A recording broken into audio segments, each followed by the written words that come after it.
Hello champions, welcome to వేదాంత తెలుగు. నా పేరు అజయ్ కుమార్, మీ biology master teacher. And ఇవాళ బీఎస్సీ అగ్రికల్చర్ గురించి పూర్తిగా డీటెయిల్డ్గా తెలుసుకోబోతున్నాం. అంటే ఇవాళ మనం ఏం తెలుసుకోబోతున్నామో ఫస్ట్ చెప్పేస్తాను. బీఎస్సీ అగ్రికల్చర్ కోర్స్ గురించి డీటెయిల్గా తెలుసుకోబోతున్నాం. ఆ కోర్సులో ఏంటంటే కరికులం సబ్జెక్ట్స్ ఉంటాయి, అది లైట్గా తెలుసుకుంటాం. అది తెలుసుకున్న తర్వాత మంచి మంచి టాప్ కాలేజెస్ ఏవైతే ఉన్నాయో మీకోసం అది చెప్తాను. లాస్ట్లోని మీ స్కోప్, ఫ్యూచర్ ఏంటి ఈ కోర్సులోని, ఈ కోర్సులో ఎంత మంచి ఫ్యూచర్ ఉన్నది, ఎందుకు చాలా మంది స్టూడెంట్స్ అగ్రికల్చర్ని ప్రిఫర్ చేస్తారు, అది కూడా మనం తెలుసుకోబోతున్నాం. So okay, so one by one మనం స్టార్ట్ చేస్తాం. ఫస్ట్ ఆఫ్ ఆల్ మనం మాట్లాడుకుందాం బీఎస్సీ అగ్రికల్చర్ కోర్స్ది డ్యూరేషన్ ఎంత అవన్నీ కూడా ఫస్ట్ మనం తెలుసుకుందాం అండి. సో ఫస్ట్ మనం మాట్లాడుకుంటే కోర్స్ డీటెయిల్స్ మాట్లాడుకుంటే ఎక్కువగా బీఎస్సీ అగ్రికల్చర్ ఏదైతే ఉందో 3 ఏళ్ల కోర్సు. కాకపోతే మీది ఆంధ్ర ఇంకా తెలంగాణలో రెండిట్లోని బీఎస్సీ ఆనర్స్ ఏదైతే ఉందో అని ఆనర్స్కి 4 ఏళ్ల కోర్స్ చేసేసారు ఇప్పుడు. సో బీఎస్సీ ఆనర్స్ ఎక్కువగా అందరూ చేస్తున్నారు ఇప్పుడు. ఇది ఒక 4 ఏళ్ల కోర్సు. ఓకే, ఇది ఒక 4 years కోర్స్ అనమాట. ఇందులో దీని తర్వాత మీరు ఇంకా ఫర్దర్ చేద్దామంటే మీరు ఎంఎస్సీ అగ్రికల్చర్ కూడా చేసుకోవచ్చు. ఓకే, బట్ బీఎస్సీ అగ్రికల్చర్ వరకు చేసినా కూడా చాలా ఎనఫ్. అది బీఎస్సీ ఆనర్స్ ఏదైతే ఉందో దాని వరకు చేసినా కూడా చాలా ఎనఫ్. చాలా ఎక్కువ సబ్జెక్ట్స్ మీరు నేర్చుకుంటారు, అందులో చాలా ఉపయోగపడతాయి ఇవి. అంటే దీంట్లోని మీరు కరికులంలో చూసుకుంటే మేజర్ సబ్జెక్ట్స్ ఏంటంటే ఉంటాయంటే మీకు plant genetics, agricultural meteorology, food technology, horticulture, agronomy, ఇంకా యానిమల్ హస్బెండరీ. ఎస్, హార్టికల్చర్ అనేది అగ్రికల్చర్లోనే ఉంటుంది. అయితే మళ్ళీ బీఎస్సీ ఆనర్స్ హార్టికల్చర్ ఏంటంటే అది ఒక ఇంకో సెపరేట్ సెషన్లో చెప్తాను. ఓకే, బీఎస్సీ అగ్రికల్చర్ ఇంకా హార్టికల్చర్కి డిఫరెన్స్ ఏంటో అనేది చెప్తాను స్పెషల్గా వేరే సెషన్లో. మీకు అలా కావాలి అంటే కింద కమెంట్ సెక్షన్లో మెన్షన్ చేయండి మీరు ఏ కోర్స్ చేద్దాం అనుకుంటున్నారు, బీఎస్సీ అగ్రికల్చర్, హార్టికల్చర్ అనేసి మీకు ఏమైనా కన్ఫ్యూజన్ ఉన్నా. హార్టికల్చర్ గురించి స్పెషల్గా మీకు ఇంకో సెషన్ కావాలంటే స్పెషల్గా మెన్షన్ చేయండి. హార్టికల్చర్ ఇంకా ఫుడ్ సైన్స్ గురించి. అయితే ఇది బేసిక్గా. అయితే ఇది కాకుండా ఇంకా బయోటెక్నాలజీ ఇవన్నీ కూడా చాలా చదువుకుంటారు మీరు ఇందులోని. ఓకే, బోల్డ్ టాపిక్స్ ఉంటాయి. సో బేసిక్గా అగ్రికల్చర్లో మీరు యాక్చువల్గా ఏవైతే మొత్తం అగ్రి ఏదైతే పూర్తిగా ఉందో, అగ్రి ఫీల్డ్ ఏదైతే పూర్తిగా ఉన్నదో దాంట్లో సంబంధించి మొత్తం ఫార్మింగ్ సంబంధించి అన్నీ మీరు డీటెయిల్గా చదువుకుంటారు.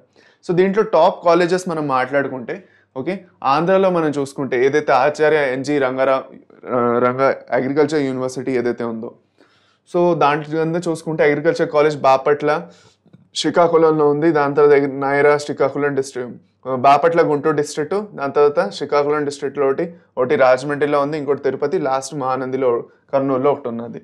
ఇవి బేసిక్గా గవర్నమెంట్ కాలేజెస్. ఓకే, మనం ప్రైవేట్ కాలేజెస్ ఏవైతే అఫిలియేషన్లో ఉన్నాయో, ఓకే, ఆచార్య ఎన్జి రంగా అగ్రికల్చర్ యూనివర్సిటీతో ఏవైతే అఫిలియేషన్లో ఉన్నాయో, అఫిలియేట్ అయి ఉన్నాయో అవి ఇవన్నీ కాలేజెస్ ఉన్నాయి. అయితే నేను ఆంధ్రాలోని టోటల్గా మనం చూసుకుంటే దగ్గర మనకి 884 సీట్స్ ఉన్నాయి మీకు. అందులో నుంచి ఐసీఏఆర్కి 15% వెళ్ళిపోతాయి. ఆల్ ఇండియా ఎంట్రన్స్ ఎగ్జామ్ ఒకటి ఉంటుంది ఐసీఏఆర్ది, అందులో 15% ఆల్ ఇండియా కోటాకి వేరేగా రిజర్వ్ చేసి పెట్టేశారు. మిగతా సీట్లన్నీ యాక్చువల్గా ఆంధ్ర స్టూడెంట్స్ కోసం.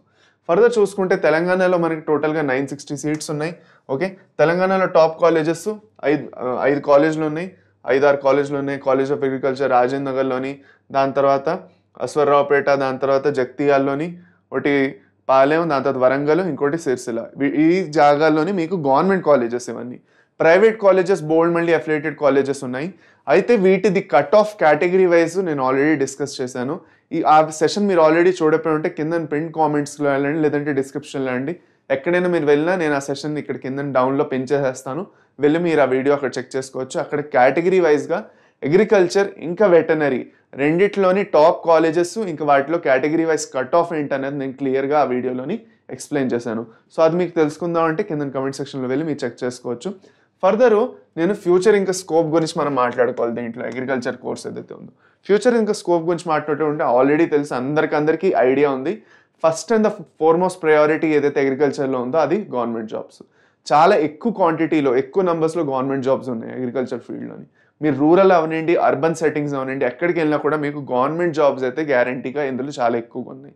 అయితే మీరు ఫుడ్ సైన్స్ సెక్టర్లో వెళ్ళిన ఎఫ్ఎస్ఎస్ఐ ఉన్నది, దాని తర్వాత FCI food corporation of India, వాళ్ళకి అగ్రికల్చర్ ఎవరైతే చదివారో వాళ్ళు కావాలి. అది కాకుండా చాలా బ్యాంక్స్ ఉన్నాయి, రూరల్ బ్యాంక్స్. ఓకే, నాబార్డ్ మీరు ఆల్రెడీ వినుంటారు. సో ఆ రూరల్ బ్యాంక్స్లో కూడా అగ్రికల్చర్ చేసిన వాళ్ళని తీసుకుంటారు, ఎందుకంటే ఆ రూరల్ సెట్టింగ్ ఇంకా ఫార్మింగ్ గురించి వాళ్ళకి నాలెడ్జ్ ఉంటుంది కాబట్టి. దాని తర్వాత ఇంకా బోల్డ్ ప్రైవేట్ ఏరియాస్లో, ప్రైవేట్ కంపెనీస్లో, food technology companies, agriculture machinery ఏవైతే ఉందో, పెద్ద ట్రాక్టర్స్, ఇంకా వేరే అగ్రికల్చర్ మెషిన్స్ ఏవైతే ఉన్నాయో అది మ్యానుఫ్యాక్చర్ చేసిన జాగాల్లోని సెంట్రల్ అండ్ స్టేట్ యూనివర్సిటీస్ ఇంకా కాలేజ్లో అకాడమిక్స్గా అనమాట మీరు చదువు చెప్పచ్చు, రీసెర్చ్ చేయొచ్చు అక్కడ వెళ్ళి. ఓకే, టీచింగ్ చేయొచ్చు. దాని తర్వాత ఫర్టిలైజర్ ఇంకా పెస్టిసైడ్ మ్యానుఫ్యాక్చరర్స్ దగ్గర, food processing units, seed manufacturing companies ఏవైతే ఉన్నాయో, ఓకే, విత్తనాలు యాక్చువల్గా ఎక్కడైతే మ్యానుఫ్యాక్చర్ చేస్తారు, ఓకే, మీరు తెలిసే ఉంటుంది. దాని తర్వాత బ్యాంక్స్ ఇంకా ఫార్మ్స్ అండ్ ఫీల్డ్స్ కూడా డైరెక్ట్గా వర్క్ చేయొచ్చు. అది కాకుండా మీరు ఓన్గా యాక్చువల్గా దీంట్లో ఇంకో పెద్ద ఆపర్చునిటీ కూడా ఉంది. అదేంటంటే మీరు ఒకసారి ఇది కంప్లీట్ చేసిన తర్వాత మీరు ఓన్గా మీరు ఒక స్టార్ట్అప్ చేద్దామన్నా కూడా, మీరు ఓన్గా మీరు ఒకటి స్టార్ట్ చేయబోతున్నారు, వెజిటేబుల్స్ది లేదంటే ఫ్రూట్స్ది లేదంటే ఫార్మ్కి సంబంధించిన ఏ స్టార్ట్అప్ మీరు చేద్దాం అనుకున్నా కూడా మీకు దాని గురించి పూర్తిగా నాలెడ్జ్ వచ్చేస్తుంది కాబట్టి అది కూడా మీరు చేయొచ్చు. ఒక బెస్ట్ దీని తర్వాత మీకు ఫర్ సపోజ్ స్టార్ట్అప్ ఫీల్డ్లోనే వెళ్ళాలని ఉందంటే ఒక ఎంబీఏ కంప్లీట్ చేసుకోవచ్చు, లేదంటే ఫైనాన్స్లోనైనా లేదంటే బిజినెస్ మేనేజ్మెంట్లో ఏదైనా చిన్న కోర్స్ చేసుకొని మీరు యాక్చువల్గా మీ సొంత బిజినెస్ కూడా స్టార్ట్ చేసుకోవచ్చు. సో దీంట్లో ఇన్నంబరబుల్ ఆపర్చునిటీస్, చాలా చాలా చాలా ఎక్కువ ఆపర్చునిటీస్ ఉన్నాయి అగ్రికల్చర్లో వెళ్తే. ఎండ్లెస్ ఆపర్చునిటీస్ అనమాట. So one of the best courses మనం మాట్లాడుకుంటే ఎంసెట్ క్లియర్ చేసుకున్న తర్వాత అగ్రికల్చర్ని అందుకే స్టూడెంట్స్ చాలా టాప్ ప్రయారిటీలో పెడతారు. సో ఎవరికి దీంట్లో కట్ ఆఫ్స్ కూడా అంతే. జనరల్ కేటగిరీ స్టూడెంట్స్ దగ్గర 4,000 5,000 లోపలే కట్ ఆఫ్ వెళ్ళిపోతూ ఉంటాయి. అంతా ఏంటది చాలా టఫ్గా ఉన్నది కాంపిటీషన్ అగ్రికల్చర్ కోసం అది. So this is with respect to agriculture. దీంట్లో వేరే వేరే స్కోప్ ఏమిటి, కోర్స్ డీటెయిల్స్ అన్నీ నేను మీకు క్లియర్గా చెప్పాను. ఇంకా దీనికి సంబంధించి ఇంకేం డౌట్స్ ఉన్నా, ఇంకేమైనా వేరే కన్ఫ్యూషన్స్ ఉన్నా కమెంట్ సెక్షన్ వాడుకోండి. కమెంట్ సెక్షన్లో మెన్షన్ చేయండి క్లియర్గా మీకు ఇంకేం తెలుసుకోవాలనుందో. Okay, that's all from my side today champions. Thank you for watching this session. నచ్చితే లైక్ చేయండి, ఇంకా మీ ఫ్రెండ్స్తో షేర్ చేయండి. Thank you, bye by.